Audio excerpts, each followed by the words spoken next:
Keluaran 19:1-25,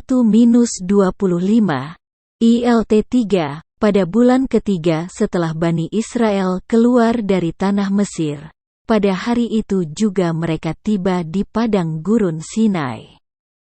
Dan mereka mengembara dari Rafidim dan tibalah mereka di padang gurun Sinai, dan mereka berkemah di sana. Lalu berkemahlah orang-orang Israel itu di sana di depan gunung. Lalu Musa naik menghadap Elohim, dan Yahweh berseru kepadanya dari gunung itu, dengan mengatakan, "Demikianlah harus engkau katakan kepada isi rumah Yakub. Dan harus engkau nyatakan kepada Bani Israel, kamu telah melihat apa yang telah kuperbuat terhadap Mesir, dan aku menopang kamu di atas sayap Raja Wali dan membawamu kepadaku. Dan sekarang jika kamu sungguh-sungguh mau mendengarkan suaraku dan memegang perjanjianku, maka kamu akan menjadi harta kesayanganku atas segala bangsa, sebab seluruh bumi ini milikku. Dan kamu akan menjadi imamat rajani bagiku, dan bangsa yang kudus." Inilah firman yang harus engkau sampaikan kepada Bani Israel. Dan datanglah Musa, lalu memberitahukan kepada para tua-tua umat itu. Dan dia menyampaikan seluruh firman di depan mereka yang telah Yahweh perintahkan.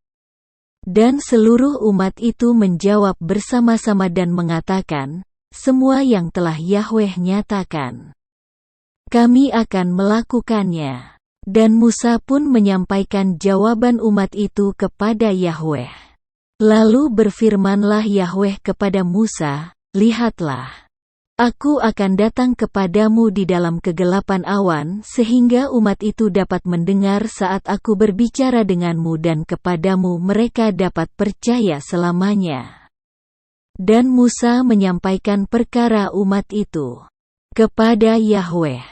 Dan berfirmanlah Yahweh kepada Musa, "Pergilah kepada umat itu dan sucikanlah mereka pada hari ini dan besok, dan mereka harus mencuci pakaiannya. Dan bersiap-siaplah pada hari ketiga.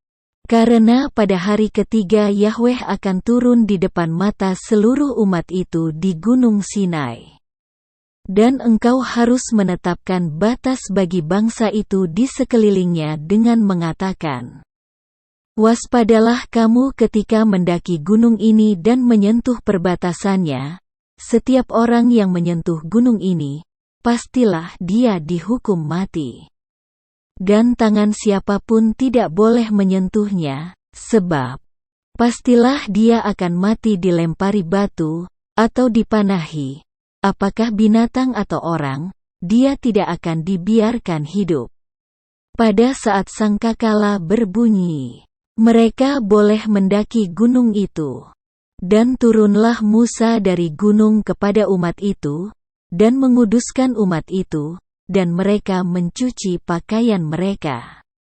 Lalu berkatalah dia kepada umat itu, "Bersiaplah pada hari yang ketiga, dan hendaklah kamu tidak menghampiri seorang wanita."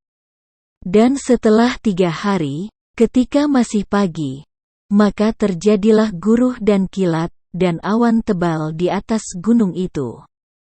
Dan bunyi sangkakala yang sangat keras, lalu gemetarlah seluruh umat yang ada di perkemahan itu. Lalu Musa membawa umat itu keluar dari perkemahan untuk menghadap Elohim. Dan mereka berdiri di kaki gunung itu.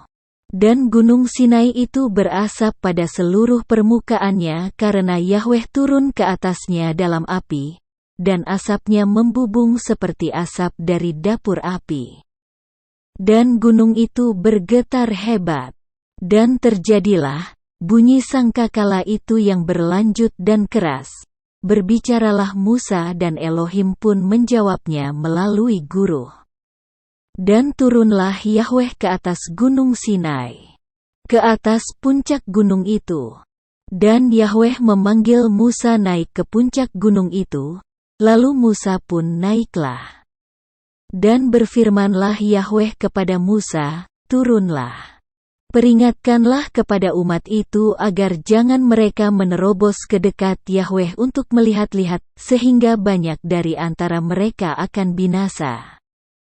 Dan juga para imam yang datang mendekat kepada Yahweh harus menguduskan dirinya, supaya jangan sampai Yahweh menghanguskan mereka. Lalu berkatalah Musa kepada Yahweh, "Umat ini tidak akan mendaki gunung Sinai ini karena engkau telah memperingatkan kami dengan mengatakan, pasanglah batas gunung itu dan kuduskanlah itu." Lalu Yahweh berfirman kepadanya, "Pergilah, turunlah, lalu naiklah engkau dan Harun bersamamu. Dan para imam dan umat itu, mereka tidak boleh menerobos untuk mendekat kepada Yahweh supaya Dia tidak menghanguskannya di antara mereka." Lalu turunlah Musa kepada umat itu dan memberitahukannya kepada mereka. Keluaran 20:1-26, ILT 3, dan Elohim mengucapkan segala firman ini, dengan mengatakan, "Akulah Yahweh, Elohimmu, yang telah membawa engkau keluar dari tanah Mesir, dari tempat perbudakan. Jangan ada padamu ilah-ilah lain di hadapanku. Jangan membuat patung bagimu yang menyerupai apapun di langit, di atas, atau apapun yang ada di bumi, di bawah, atau yang ada di dalam air, di bawah bumi. Jangan bersujud kepada mereka dan jangan melayani mereka, karena akulah Yahweh, Elohimmu, Elohim yang cemburu, yang memperhitungkan kesalahan bapa kepada anak-anak, kepada generasi yang ketiga dan kepada yang keempat, kepada mereka yang membenci aku, tetapi yang melakukan kebaikan kepada beribu-ribu orang. Kepada mereka yang mengasihi aku dan kepada mereka yang memelihara perintah-perintahku. Jangan menyebut nama Yahweh, Elohimmu, untuk kesia-siaan. Karena Yahweh tidak akan membebaskan orang yang menyebut namanya untuk kesia-siaan. Ingatlah hari Sabat untuk menguduskannya. 6 hari engkau seharusnya bekerja dan melakukan segala pekerjaanmu. Tetapi hari ke-7 adalah Sabat bagi Yahweh, Elohimmu. Setiap pekerjaan janganlah engkau lakukan, baik engkau, atau anak laki-lakimu, atau anak perempuanmu, budakmu, atau wanita pelayanmu, atau ternakmu, ataupun orang asing yang ada di dalam gerbangmu. Sebab 6 hari lamanya Yahweh telah menjadikan langit dan bumi, laut, dan segala isinya, dan Dia beristirahat pada hari ke-7 itu. Oleh karena itu, Yahweh memberkati hari Sabat itu dan menguduskannya. Hormatilah ayahmu dan ibumu supaya lanjut umurmu di negeri yang Yahweh, Elohimmu, berikan kepadamu. Jangan membunuh, jangan berzina, jangan mencuri, jangan mengucapkan kesaksian dusta terhadap sesamamu, jangan mengingini rumah sesamamu, jangan mengingini istri sesamamu, atau budaknya, atau wanita pelayannya, atau lembunya, atau keledai jantannya, ataupun segala sesuatu yang menjadi milik sesamamu. Dan seluruh umat itu menyaksikan guntur dan kilat, bunyi sangkakala dan gunung yang berasap. Dan umat itu melihatnya, dan menjadi gemetar dan mereka berdiri di kejauhan.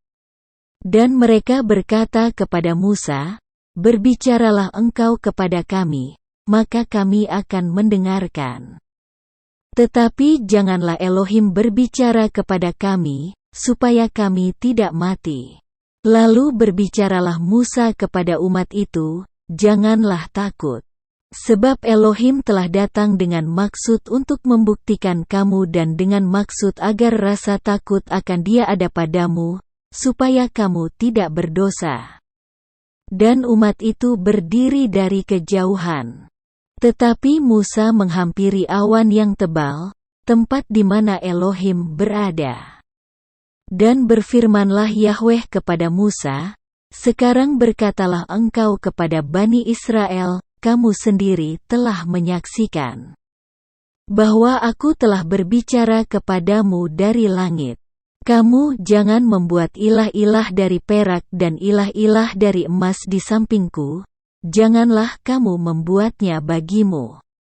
Engkau seharusnya membuat mezbah dari tanah bagiku, dan engkau seharusnya mengorbankan persembahan bakaranmu dan persembahan pendamaianmu di atasnya, kawanan dombamu dan kawanan lembumu. Di setiap tempat yang aku buat orang mengingat namaku, aku akan datang kepadamu dan memberkatimu. Dan jika engkau membuat bagiku sebuah mezbah dari batu-batu, janganlah membangunnya dari batu pahat. Karena jika engkau mengayunkan peralatanmu padanya, maka engkau sudah mencemarinya. Dan janganlah engkau naik ke atas mezbahku dengan tangga, karena auratmu tidak seharusnya tersingkap di atasnya.